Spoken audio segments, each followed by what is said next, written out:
In keeping with his agrarian roots, George Washington, along with Thomas Jefferson and James Madison, had a great vision: a botanic garden to collect, grow, and distribute plants that might contribute to the welfare of the American people.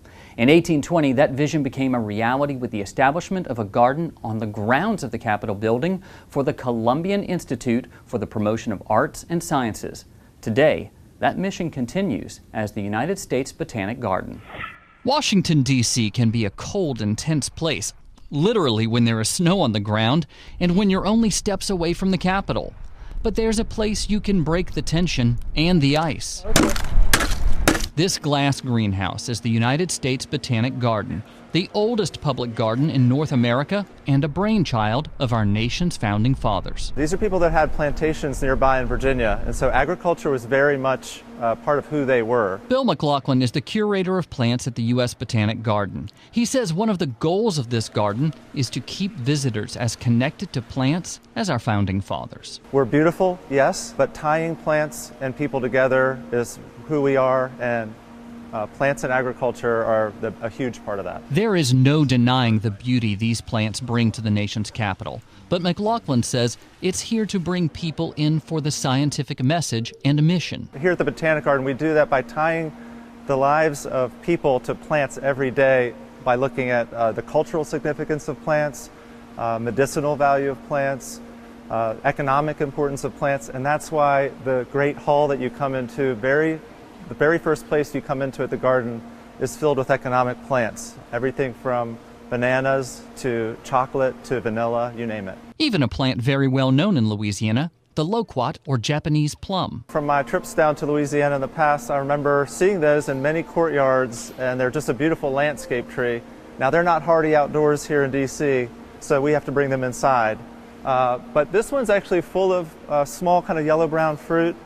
And if no one's ever tasted them, they're absolutely delicious. And they're very strongly important in Japan. Just one room away, another familiar tree. This tree right here looks like something that would grow in my grandmother's yard. Yeah, if you're down in the deep south and Louisiana would count, this would be one of the plants you could grow. Up here in DC, we can grow maybe one or two varieties that are real hardy, but maybe not the best tasting figs. But the ones from this tree do taste great. This is the LSU purple fig, bred by the LSU Ag Center in 1991.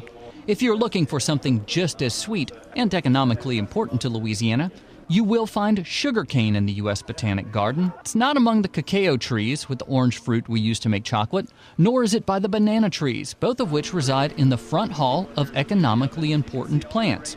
It's growing with a group of plants used for medicine. Sugar as a topical has antibacterial activity. You wouldn't think that.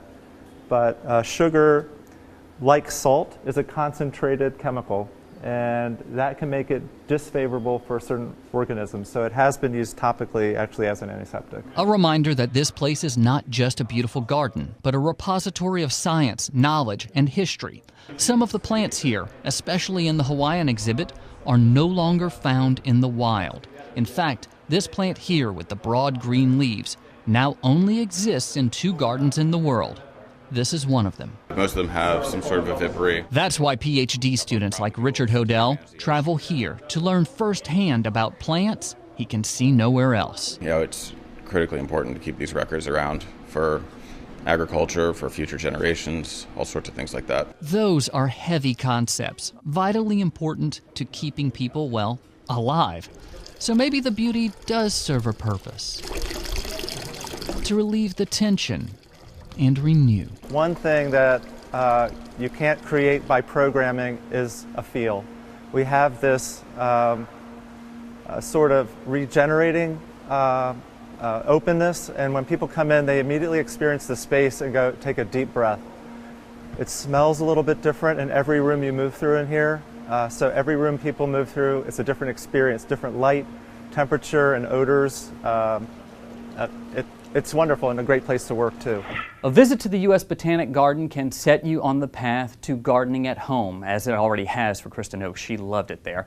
Right now, the newest exhibit is called You Can Grow It. It's there to answer visitors' top plant questions. It's really cool, and between now and October 15th, there will be special displays and workshops to help you develop a green thumb, because we all are not born with one. To learn more about the You Can Grow It exhibit and the U.S. Botanic Garden, visit our website at twilatv.org.